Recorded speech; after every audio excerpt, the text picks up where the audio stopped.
Well, there are plenty of issues for young politically minded people in Australia to get agitated about these days.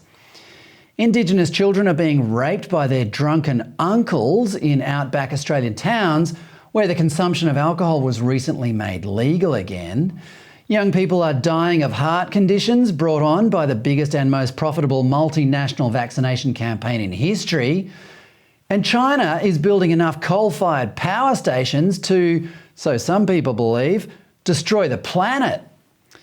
But what got the young left in Sydney animated on the weekend? Conservatives peacefully and intelligently talking to each other.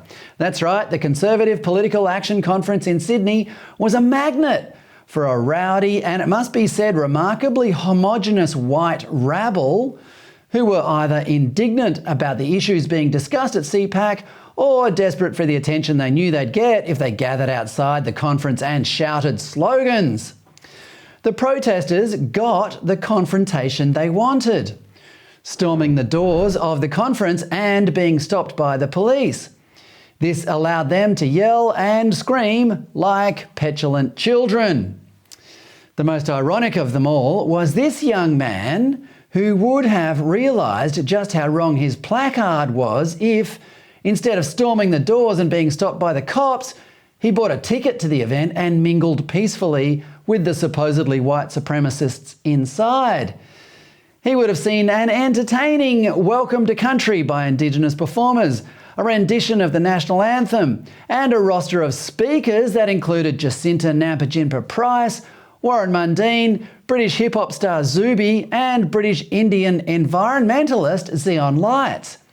And if he wanted to see a bit of confrontation, he would have seen that too, late on the Sunday afternoon, when comments from a few Liberal Party panellists provoked booing from the crowd.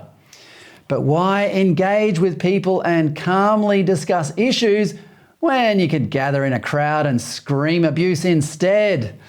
Clearly, all these kids want is the moral high ground, and they know that they are never going to reach it by engaging in a civil, reasonable debate.